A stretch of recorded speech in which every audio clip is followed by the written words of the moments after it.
శ్రీ గురుభ్యో నమ. సమస్త సన్మంగళాని భవంతు.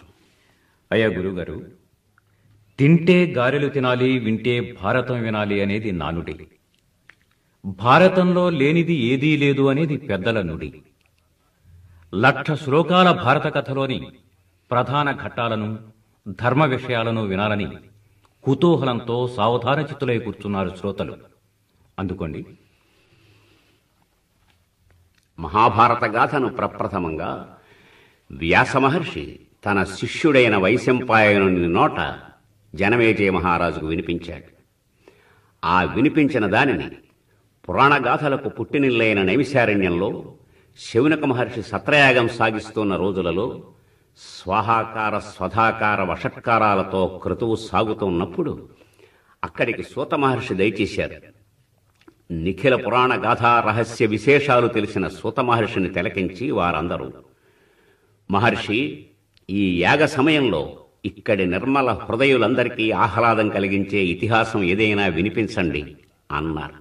అప్పుడాయన, సజ్జనులారా, వేద ధర్మాన్ని, ఉపనిషత్తులలోని తత్వాన్ని సామాన్యులకు సైతం తెలిసే రీతిలో మా గురుదేవులు భారతంలో నిక్షేపించారు. ప్రణవరూపుడైన పరమాత్మకు అంజలి ఘటించి గురువులకు నమస్కరించి ఆరంభిస్తున్నాను. ధర్మతత్వజ్ఞులు ధర్మశాస్త్రంగా, అధ్యాత్మ విధులు వేదాంతసారంగా, నీతిశాస్త్ర కోవిదులు నిఖిల నీతిశాస్త్ర నిధిగా, కవీంద్రులు మహాకావ్యంగా, లాక్షణికులు లక్షణ గ్రంథంగా, చరిత్రకారులు ఇతిహాసంగా, పౌరాణికులు పురాణంగా దర్శించే రీతిలో ఈ మహాభారత మహేతిహాసాన్ని మా గురువులు అనుగ్రహించారు. ధర్మేచ అర్థేచ కామేచ మోక్షేచ భరతర్షభ యదిహాస్తి తదన్యత్ర యన్నేహాస్తిన తత్క్వచిత్.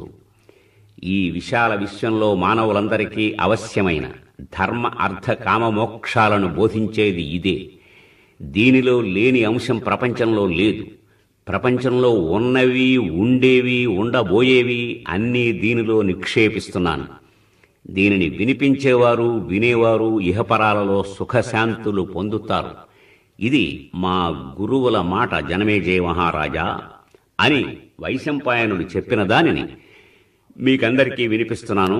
సావధాన చిత్తులై ఆలకించండి అంటూ వైశంపాయనుల వారు మహాభారత గాథను కొనసాగిస్తున్నారు.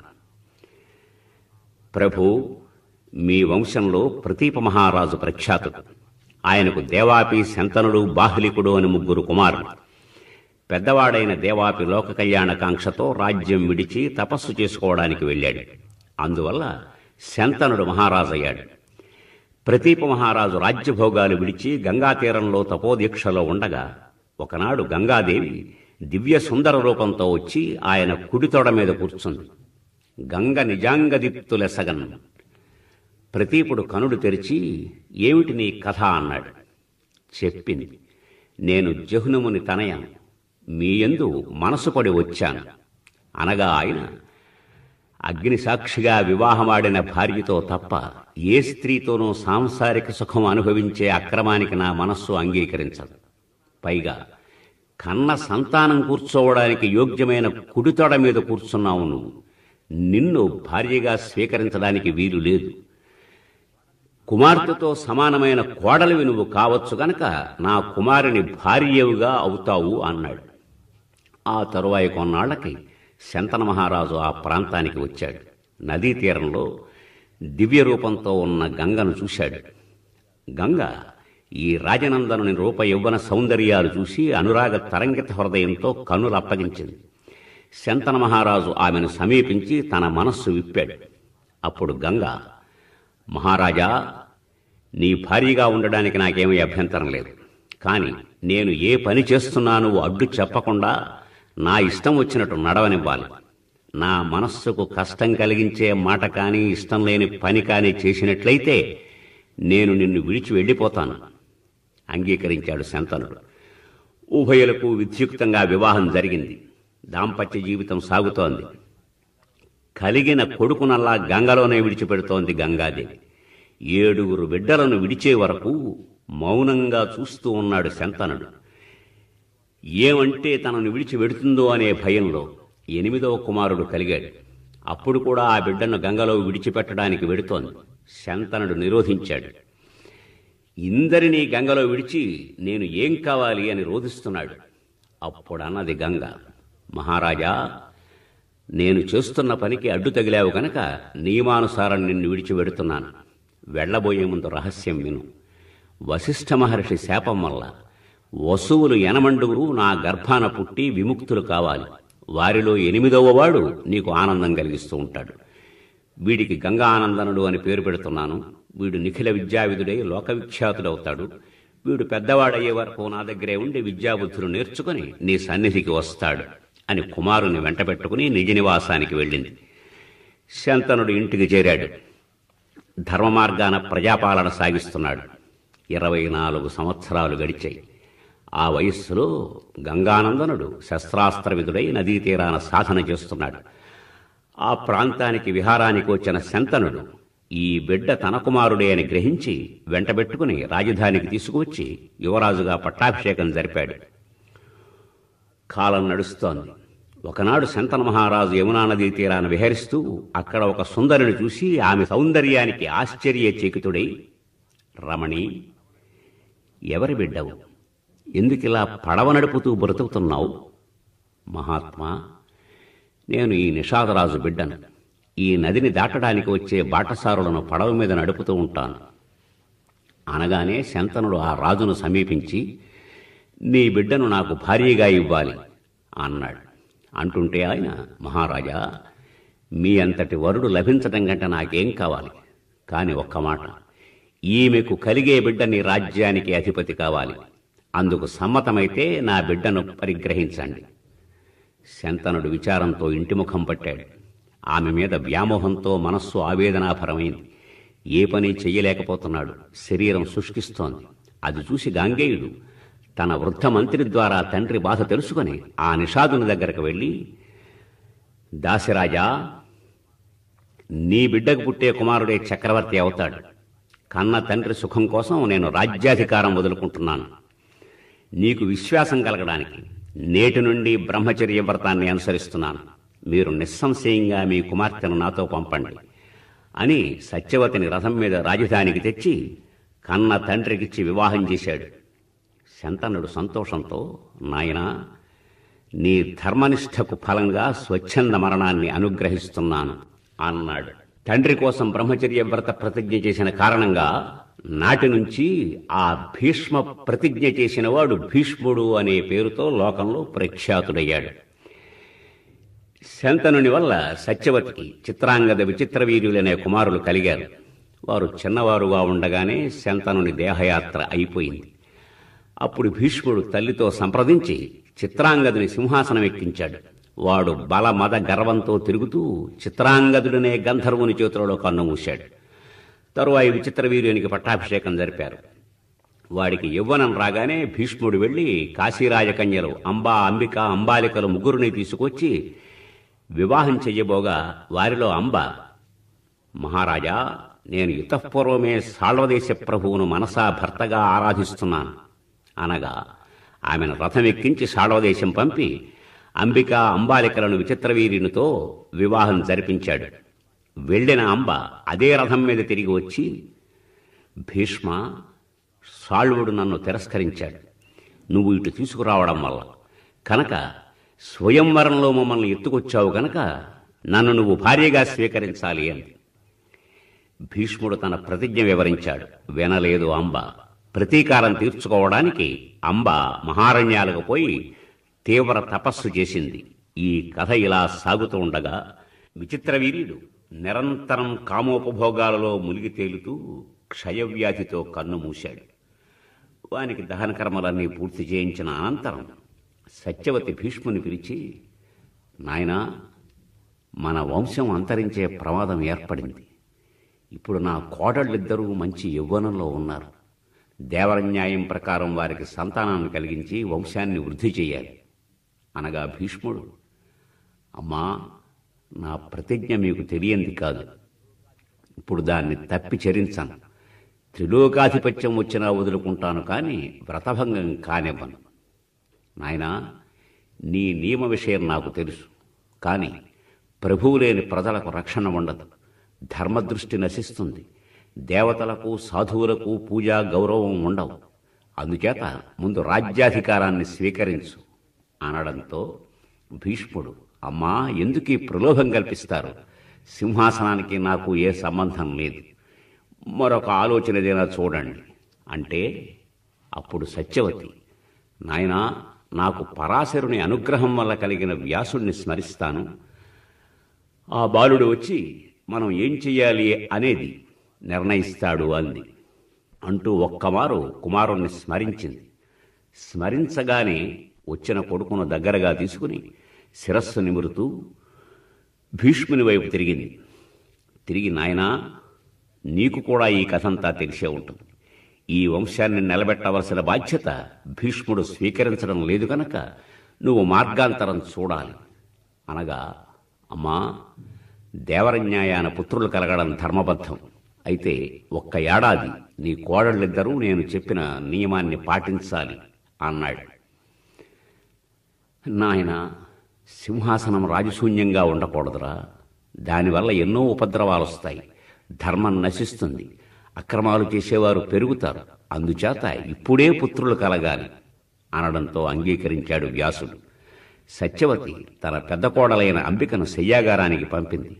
శయ్యాగారంలో గడ్డాలతో జటాజూటాలతో ఉన్న వ్యాసును చూచి భయంతో కన్నులు మూసుకుంది అంబిక.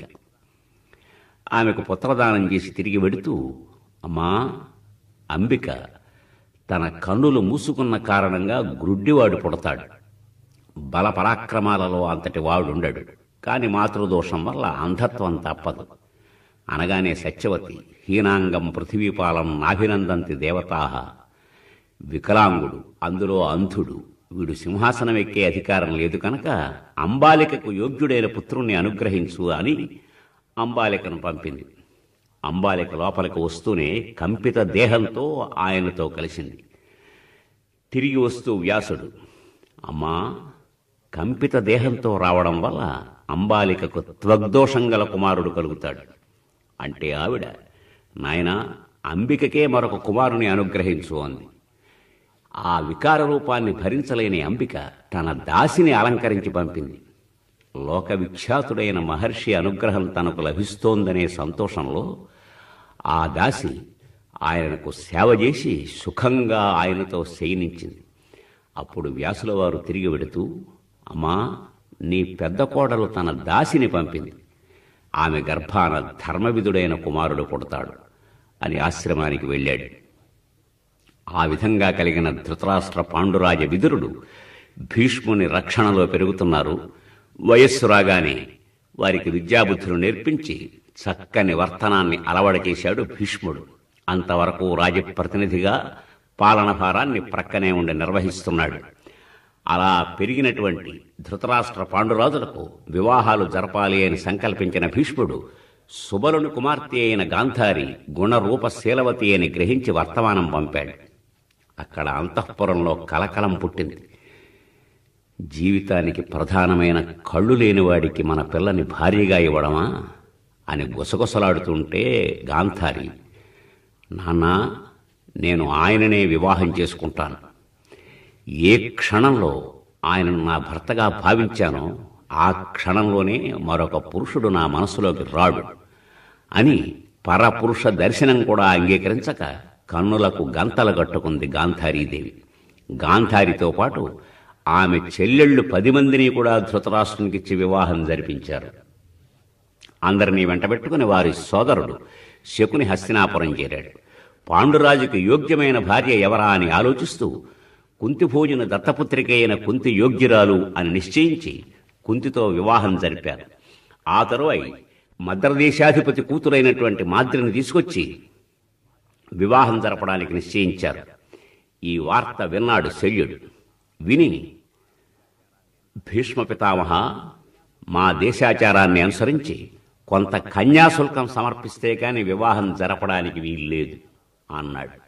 భీష్ముడు సువర్ణ రత్నభూషణాలు అర్పించి మాద్రిని తీసుకువచ్చి పాండురాజుకి వివాహం చేయించాడు. దేవక మహారాజు దగ్గర ఉన్న బాలామణితో విదురుడికి పెళ్లి జరిపించాడు. అందరూ హాయిగా సంసారాలు సాగిస్తున్నారు.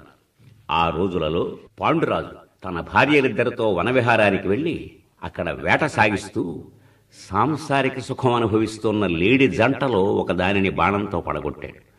ఆడులేడి గిలగిల తన్నుకు ప్రాణాలు వదులుతూ, మహారాజా, బుద్ధిలేని ఆటవికుడైన ఈ దశలో ఉన్న జంతువు మీద బాణం వెడవడే? రాజవంశీయుడవైన నువ్వు ధర్మం తెలిసి కూడా ఈ పాపానికి ఒడిగట్టావంటే అది నీ ప్రారబ్ధం. వేట రాజధర్మమే కావచ్చు, కాని రతిక్రీడలో ఉన్న జంతువును సంహరించడం న్యాయం కాదు. స్త్రీ సుఖం ఎరగని బ్రహ్మచారివా? దీని ఫలంగా నువ్వు కామవాంఛతో స్త్రీని సమీపించిన కాలంలో ప్రాణాలు వదులుతావు అని శపించింది. పాండురాజు విచారంతో భార్యలిద్దరినీ సమీపించి, మీరిద్దరూ హస్తినాపురం వెళ్ళండి, నేనింక సన్యాసినే, ఇక్కడే ముక్తి మార్గం చూసుకుంటాను అంటే కుంతి, నాథా, సన్యాసం అవసరం లేదు, మమ్మల్ని కూడా మీతో ఉంచుకుని ఇక్కడే ఆశ్రమం నిర్మించండి, విరాగంతో పరమాత్మను ఉపాసిద్దాం, కాదంటే మేమిక్కడే ప్రాణాలు వదులుతాం అనగానే పాండురాజు అంగీకరించాడు. అక్కడ వానప్రస్థం సాగిస్తున్నాడు.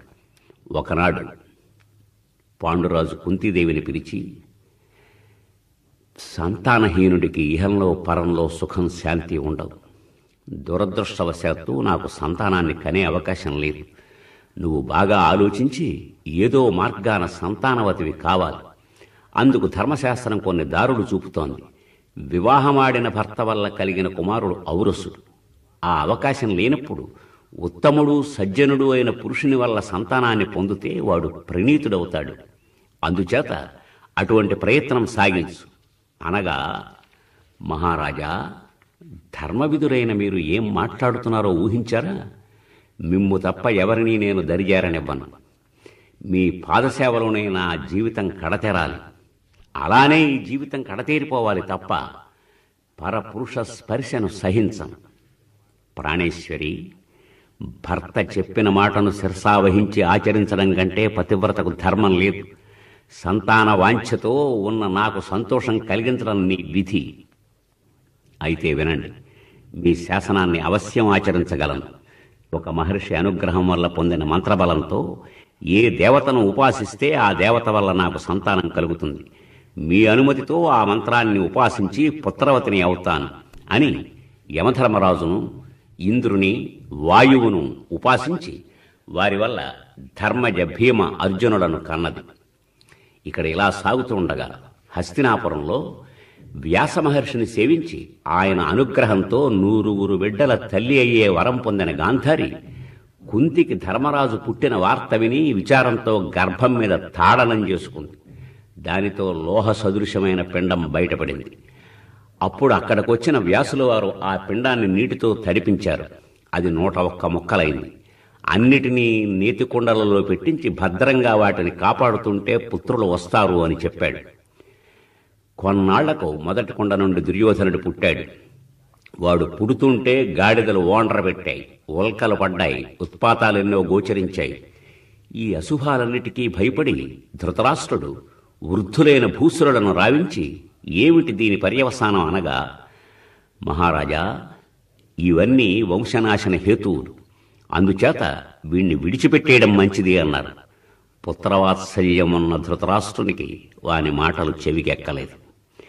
ఆ తరువాయి మిగిలిన కుండల నుండి 99 కొడుకులు, ఒక ఆడబిడ్డ కలిగారు. 3 పిల్లలు పుట్టిన తరువాయి ఒకనాడు మాద్రి పాండురాజు దగ్గరకు వెళ్ళి, మహారాజా, నేను కూడా ఆడదాన్ని, మాతృత్వం నాకు కూడా అవసరం కదా అనడంతో కుంతీదేవిని పిలిపించి ఆ మంత్రాన్ని ఆవిడ చేత కూడా ఉపాసింపజేశారు. మాద్రి చాలా తెలివిగా అశ్వినీ దేవతలను ఉపాసించింది. ఆ అశ్వినీ దేవతల అనుగ్రహం వల్ల ఏకకాలంలో ఆవిడికి నకుల సహదేవులు 2 పిల్లలు పుట్టారు. మహారాజా, అందరూ పెరిగి పెద్దవారవుతున్నారు. వారికి యోగ్యమైన రీతిలో విద్యాభ్యాసం చేయిస్తున్నాడు భీష్ముల వారు. విద్యాభ్యాసం సాగుతున్న రోజులలో కృపాచార్యుని వద్ద ధనుర్వేదాన్ని అభ్యసింపజేస్తున్నారు. అప్పుడు ద్రోణాచార్యుని ధనుర్విద్యాశక్తిని గ్రహించి భీష్ముల వారు ఆయనను రావించి తన మనుమలందరికీ వారి చేత శిక్షణ ఇప్పిస్తున్నాడు. అస్త్ర విద్యలో అందరూ ఆరితేరుతున్నారు. ప్రయోగ ఉపసంహారాలతో శస్త్రాస్త్ర రహస్యాలన్నీ బోధిస్తున్నాడు ఆయన.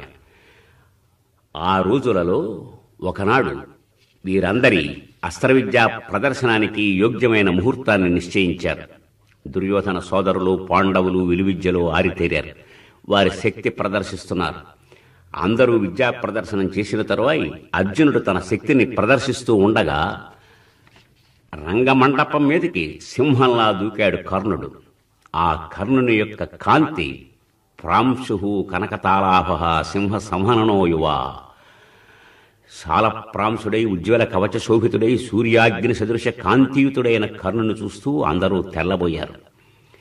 రంగమధ్యంలో నిలబడి అర్జునా, ఈ విద్యలు నేను ప్రదర్శించగలను అంటుంటే, నీకన్నా నేనే ఘటికుణ్ణి అర్జునా, నీ అస్త్ర విద్య అంతా ప్రదర్శిస్తున్నాను చూడు అనగా దుర్యోధనుడు సోదరులతో వచ్చి కర్ణుని గాఢాలింగనం చేసుకుని, మీరుభయులు ద్వంద్వయుద్ధం సాగించాలి అన్నాడు.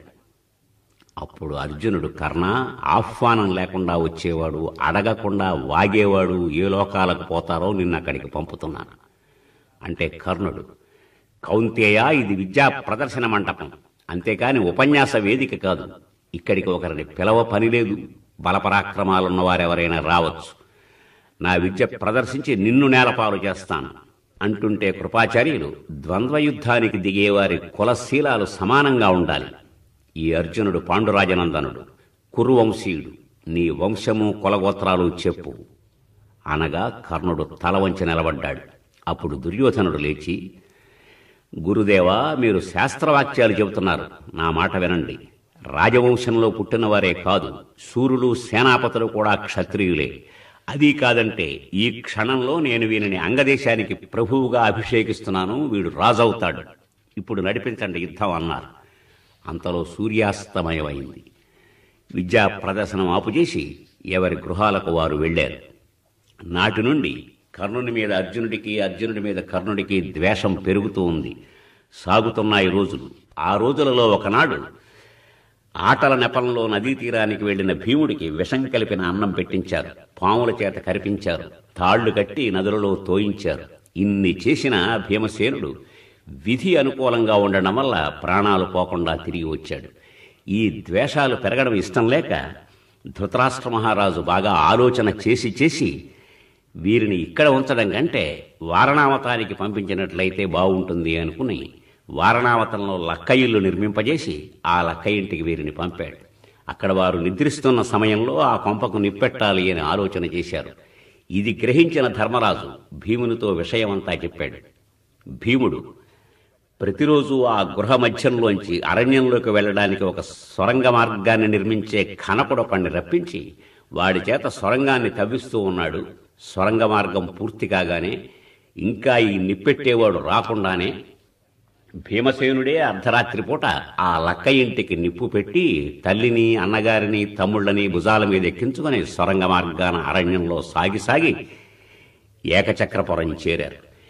ఏకచక్రపురం చేరి దారిలోనే హిడింబాసురుని సంహరించి హిడింబతో కొంతసేపు సంసారం సాగించి ఘటోత్కచుని కన్నాడు భీమసేనుడు. సాగుతున్నారు ఏకచక్రపురంలో. అక్కడ బకాసురుడు ఆ గ్రామస్తులందరినీ హింసిస్తూ ఉండడం విని భీమసేనుడే ఒకనాడు బండి నిండా అన్నం పెట్టుకుని బకాసుర సంహారానికి బయలుదేరి వెళ్ళాడు. వచ్చిన బకాసురుని మోకాలి పోటులతో పిడిగుద్దులతో యమసదనానికి చేర్చాడు. తిరిగి వచ్చిన తరువాయి ద్రౌపదీ స్వయంవర వార్త విన్నారు. పాండవుల 5గురు తల్లిని వెంటబెట్టుకుని విప్రవేశాలు ధరించి ద్రౌపదీ స్వయంవరానికి వెళ్లారు. ఆ ద్రౌపదీ స్వయంవరంలో మత్స్యయంత్రాన్ని పైనబెట్టి, ఆ మత్స్యయంత్రాన్ని ఎవరు ఈ బాణాలతో కొట్టగలరో వారికి నా బిడ్డనిచ్చి పెళ్లి చేస్తాను అన్నాడు ద్రౌపద మహారాజు. అందరూ బాణధారులై నిలబడ్డారు. ఒక్కొక్కరే దుర్యోధనుడు, శకుని, కర్ణుడు, బృహద్బలుడు వీరందరూ విఫల ప్రయత్నాలు చేశారు. ఆ సమయంలో బ్రాహ్మణ వేషంతో ఉన్న అర్జునుడు అవలీలగా నారి సారించి సంధించి 5 బాణాలతో ఆ యంత్రమత్స్యాన్ని నెలకొల్చాడు. పాంచాల రాజపుత్రి ఒక బ్రాహ్మణ బాలుని వరించడమా అని రాకుమారులందరికీ ఆగ్రహం కలిగి ద్రుపదుని మీద యుద్ధం ప్రకటించబోయారు. అప్పుడు భీమార్జునులు ఉభయులు ఎదురు తిరిగి వీరందరినీ పరాభూతుల్ని చేసి ద్రౌపదిని వెంటబెట్టుకుని తల్లి దగ్గరికి వచ్చారు. అమ్మా, భిక్ష తెచ్చాము అన్నారు. నాయనా, 5గురు సమంగా పంచుకోండి అని వెనుదిరిగింది. మతిపోయింది ఆవిడికి వారికి కూడాను. కాని నా మాట వ్యర్థం కావడానికి వీలు లేదంది. అప్పుడు ధర్మరాజు, అమ్మా, పురుషునికి బహుభార్యలుండవచ్చు కానీ స్త్రీ బహుభర్తృక కావడం ధర్మసమ్మతమా అంటుండగా వచ్చిన వ్యాసుల వారు ద్రౌపదీదేవి పూర్వజన్మ వృత్తాంతాన్ని చెప్పి, నాయనా, ఇది మీ అమ్మ నోటి నుండి వచ్చింది కాదు, దైవం పలికించింది. ఈమెకు మీరు 5 భర్తలు కావలసిందే అని ధర్మ సూక్ష్మాన్ని వివరించాడు. పాండవులు బ్రతికే ఉన్నారని, ద్రౌపదీదేవిని వివాహం చేసుకున్నారని విని ధృతరాష్ట్రుడు విదురుణ్ణి పంపి పాండవులందరినీ రావించి హస్తినాపురంలో వారికి మళ్లీ భవనాలు ఏర్పాటు చేశాడు. ఇక్కడ ఎంతో కాలం ఉంచడం మంచిది కాదని గ్రహించి అక్కడి నుంచి ఒకనాడు ధర్మరాజును పిలిచి, నాయనా, ఇప్పుడు నీకు యువరాజ్యాభిషేకం జరిపిస్తున్నాను. యువరాజువిగా హస్తినాపురంలో కాక మన పూర్వులు పరిపాలించిన ఖాండవ ప్రస్థంలో రాజధానిని నిర్మించుకుని మీరందరూ అక్కడ హాయిగా కాలక్షేపం చేయండి అన్నాడు.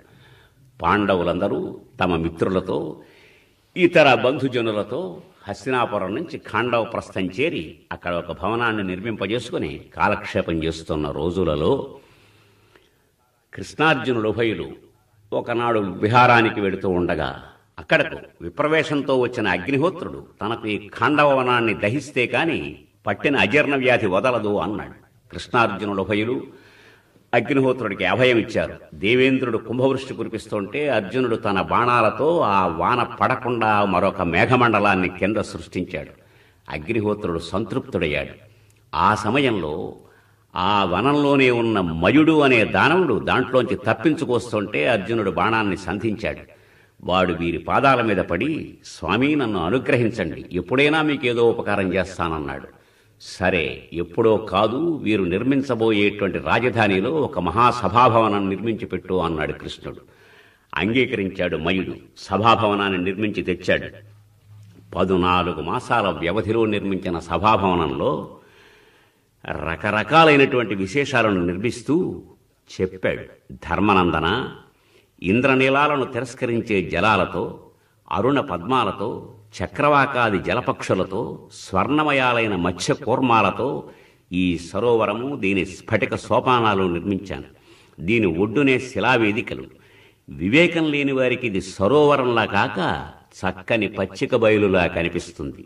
ఇదే కాదు, ఈ భవనంలో ద్వారం ఉన్న చోట లేనట్టు, లేని చోట ఉన్నట్టు ఎన్నెన్నో విచిత్రాలు దీనిలో ఉన్నాయి అని ఒక్కమారు వారందరికీ ఆ భవనాన్ని చూపించి సెలవు తీసుకు వెళ్ళాడు. సభాభవనంలో గృహప్రవేశం అయిన అనంతరం హాయిగా వారక్కడ రాజ్యపాలనం సాగిస్తున్నారు. ఒకనాడు నారద మహర్షి వారి దగ్గరకు వచ్చి, ధర్మనందన, నీ తండ్రి తాతలు నడిచిన న్యాయమార్గాన నడుస్తున్నావా? ప్రజలందరినీ సమదృష్టితో చూస్తున్నావా? ధనలోభంతో ధర్మకార్యాలు విడిచిపెట్టడం లేదు కదా?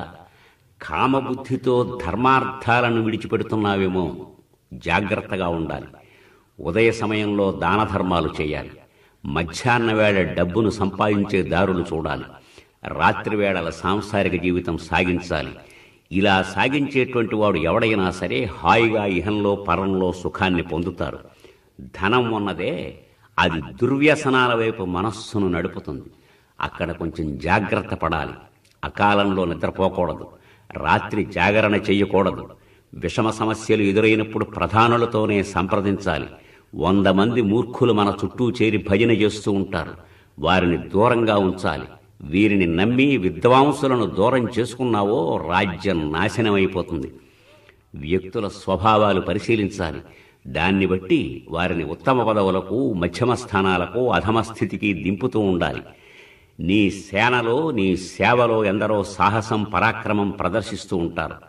వారి సాహస పరాక్రమాలకు తగిన రీతిలో సన్మానాలు జరుపుతూ ఉండాలి. అర్హత ఉన్నవాడినే పై పదవికి ఎక్కిస్తూ ఉండాలి. సేనలకు నిత్య జీవిత అవసర వస్తువులు అందిస్తూ ఉండకపోతే వారు తిరుగుబాటు చేస్తారు. దేశ రక్షణ కోసం ప్రాణత్యాగం చేసే కుటుంబాల పోషణ ప్రభువే వహించాలి. లేదు, సైన్యంలో ఎవడో జారడు. విద్యా వివేకము కలిగి కార్యాకార్య పరిజ్ఞానం ఉన్న మేధావులనే దగ్గరకు రాణిస్తూ ఉండాలి. రాజ్యంలో మూర్ఖుల సంఖ్య పెరిగిందో వారే నాయకులవుతారు. అది సర్వనాశనానికి దారితీస్తుంది. రాజకుమారులు, అంతఃపుర స్త్రీలు, ఈ ఇంటి కోడళ్లు సామాన్య ప్రజలను పీడిస్తూ ఉంటారు. వారి వల్ల ప్రజలకు బాధలు కలగకుండా చూసుకోవలసిన బాధ్యత రాజు మీద ఉంది.